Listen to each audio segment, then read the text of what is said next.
मित्रांनो, सध्याच्या घडीला आहे ना, इंटरनेटवर एक ट्रेंड सुरू आहे, ज्याला कॉकरोच जनता पार्टीचा ट्रेंड म्हणला जातोय. या गोष्टीला तुम्ही फक्त ट्रेंड म्हणून पाहू नका किंवा विनोद म्हणून पाहू नका. तो आजच्या तरुणांच्या मनात साचलेला जो भीतीचा भाव आहे तो समोर येतोय. तरुण जे अस्वस्थ झालेले आहेत, उपेक्षेनं भरलेले आहेत, किंवा तरुणांना जी भविष्याची चिंता आहे किंवा भीती आहे त्याचं हे प्रतीक आहे. आणि या प्रतीकातूनच हा ट्रेंड उदयास आलेला आहे, त्याचा उद्रेक झालेला आहे. म्हणजे आजचा जो तरुण आहे तो शिकतो, पदव्या घेतो, त्यानंतर स्पर्धा परीक्षेच्या तयाऱ्या करतो, वेगवेगळे स्किल डेव्हलपमेंटचे कोर्स सुद्धा करतो. एवढं सगळं करून सुद्धा त्याच्या आयुष्यामध्ये स्थैर्य येत नाही. एक बॅलन्स्ड लाईफ त्याला मिळू शकत नाहीये. खात्रीला एक पगार त्याला मिळत नाही, किंवा नोकरी मिळेल का नाही याची सुद्धा त्याला शाश्वती मिळत नाही. मग अशा वेळेला या ट्रेंडनुसार जर पाहायला गेला तर तो स्वतःला कॉकरोच ही प्रतिमा तो स्वतःहून देतोय. त्याला स्वतःलाच वाटायला लागलंय की बाबा मी कॉकरोच आहे. आपण या जगामध्ये फक्त जगत आहोत, फक्त तग धरून राहण्यासाठी आपण इथे थांबलेलो आहोत.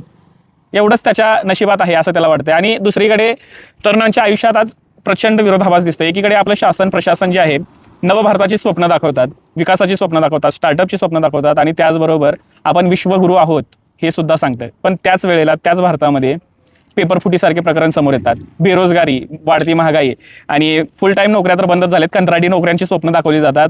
मग या सर्वांमध्ये त्या तरुणाला मानसिक ताण येणार का नाही? त्या मानसिक ताणातून त्यानंतर असुरक्षित, त्याच्यानंतर जे वास्तव आहे ते वास्तव त्याच्या डोळ्यासमोर दिसतंय.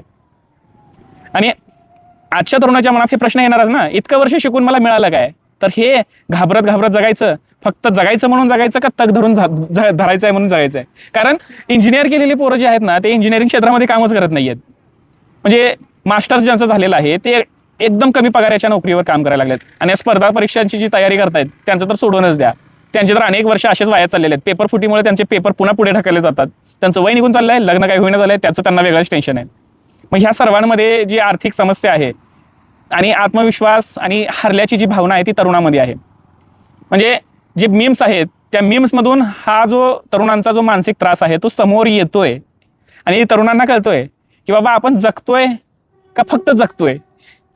मग या सर्वांमध्ये कॉकरोच जनता पार्टी भलेही ती विनोदातून सुरू झालेली असली तरी निशब्द अशा आजच्या तरुणांची गोष्ट तो समोर आणण्याचा प्रयत्न करतोय असं म्हणायला हरकत नाही. भले त्यांचा उद्देश जो आहे ना तो राजकारणाचा असेल किंवा सत्ताधाऱ्यांना वेठीस धरण्याचा असेल, पण तरुण जे आहेत ते त्यांच्या याच भावनेतून त्याच्याकडे पाहतात की बाबा आपण एवढं शिकून एवढं झगडून फक्त तग धरण्यासाठी जगत आहोत का? जर असं असेल तर व्यवस्थेत आमचं स्थान कुठं आहे? आम्ही कोणत्या लेवलला आहोत? हा प्रश्न तो विचारतोय.